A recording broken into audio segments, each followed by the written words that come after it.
हा हा पुट हजो दूल्हा दवेश कुर्बान जा नाम सां बाक़ी कुर्सी विझाए ॾींदा हुआ। 99 में जॾहिं वियासीं 110 ॾींहं रहियासीं।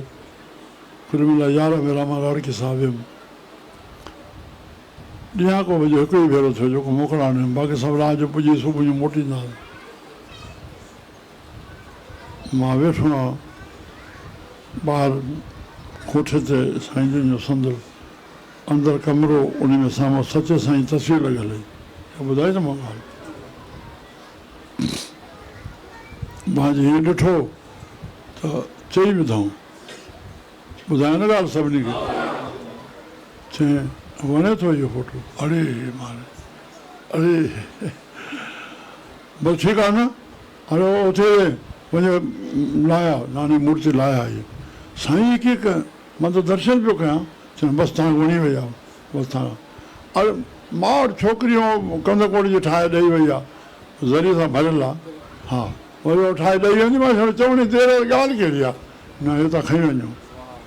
हाणे छा राज़ भरियल आहे, जॾहिं साईं आयो पोइ न सचो साईं जो नालो सॼो फैलियो, फोटू वग़ैरह सभु कुझु पोइ फैलियो। कीअं थिए,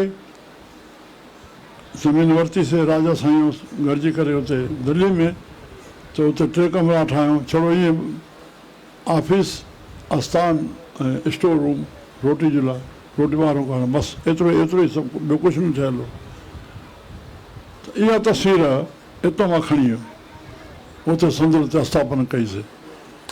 इन ॾींहं खां वठी सुबुह जो देवदास विराए धुनी करे रात जो आरती थिए।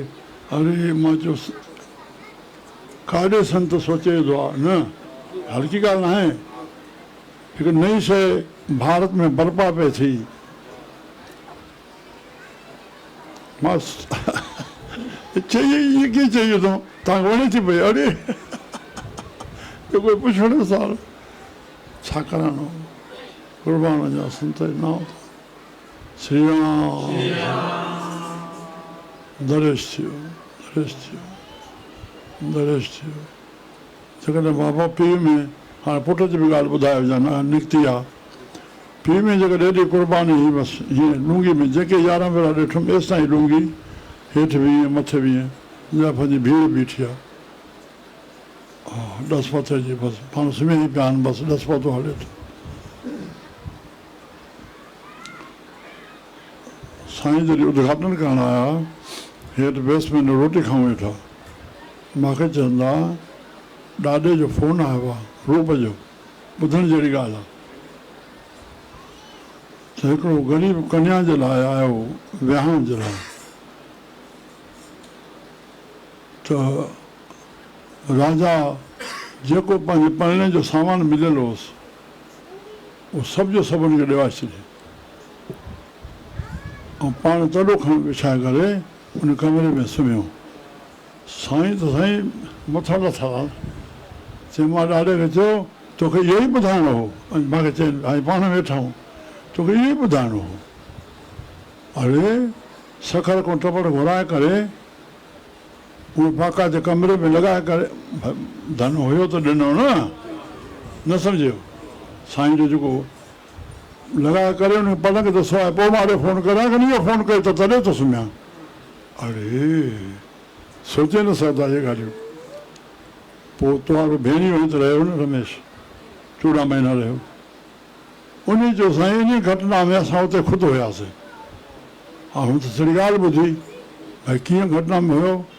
चयो साईं बाक़ाइदे उहो घुराया विया इहे, जंहिंसां हा पलंग कीअं निकिरंदो ॿाहिरि, अंदरि न ठहंदा कमरनि में, उनखे कटियो वियो, उहो टुकड़ा कया विया, पलंग कयो वियो।